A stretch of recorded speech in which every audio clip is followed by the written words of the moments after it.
नमस्कार। आसंता काली बिजु जनता दल तरफ विक्षोभ डाकरा दि जाइए। ये हूँ सारा ओडिशावासी दुख एवं सारा ओडिशावासी स्वर जे जो सरकार केंद्र रे बीजेपी नेतृत्वाधीन एनडीए सरकार 2014 जिते आसिले से जे अच्छे दिन आएंगे, बहुत हुई महंगाई की मार, अब की बार मोदी सरकार, ये विभिन्न स्लोगान मान देकी केंद्र रे बीजेपी सरकार को आसीथिला। एवं आज आपण देखिए जे ओडिशा रे मध्य बीजेपी सरकार करिछि। ओडिशावासी को बहुत स्वप्न देखैचंती एवं ओडिशावासी को बहु प्रतारणार शिकार होगा पड़ुछि, जहा फल रे आज भारत वर्ष एवं ओडिशा रे नाही नथिबा परिस्थिति सृष्टि होईछि। दरदाम नियंत्रण को लेकिन अत्यावश्यक सामग्री रेट आज हु हु होई बढ़ी चली।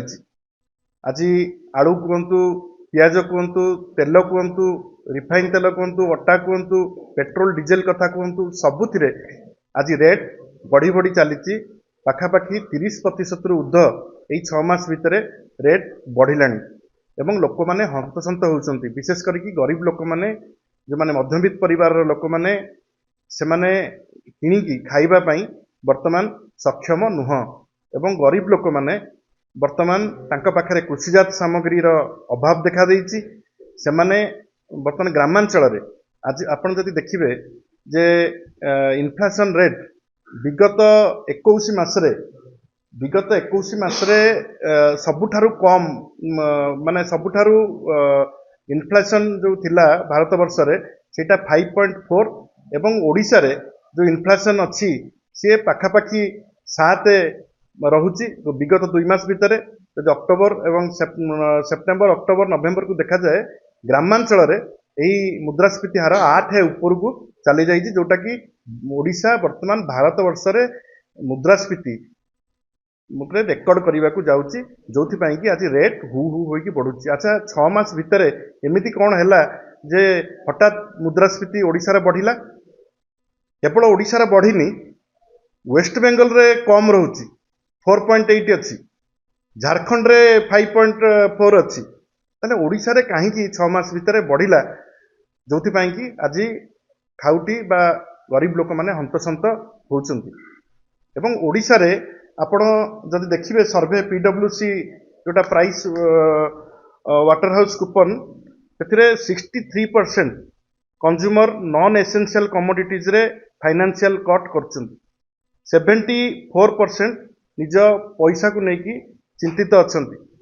जीडीपी वर्तमान 5.4%, जहा कि 21 मासरे सर्वनिम्न।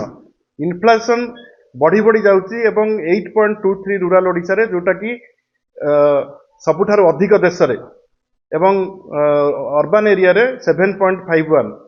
तो यही परिस्थिति रे जेतेबेले ओडिशा गति करुची एवं आपण जदि देखिबे आज टंकार मूल्य आज 85 टंका उपरे जेतेबेले बीजेपी विरोधी दल रे थिला, केंद्र रे कांग्रेस सरकार थिला, सेतेबेले दिवंगत नेत्री बीजेपी रो सुषमा स्वराज कहूथिले तांकर पार्लियामेंट अभिभाषण रो मुझे उद्धार करी कि जैसे जैसे देश की करेंसी गिरती है, वैसे वैसे देश की प्रतिष्ठा भी गिरती है। तो आज 85 टंका ऊपर 2014 मसीह जितेबले मोदी जी दायित्व नेले सेतेबले टंकार मूल्य 62 टंका पाखापाखि 64 टंका पाखापाखि थिला। आज 85 टंका ऊपर हेलानी, जोटा कि गोटे चिंताजनक कथा।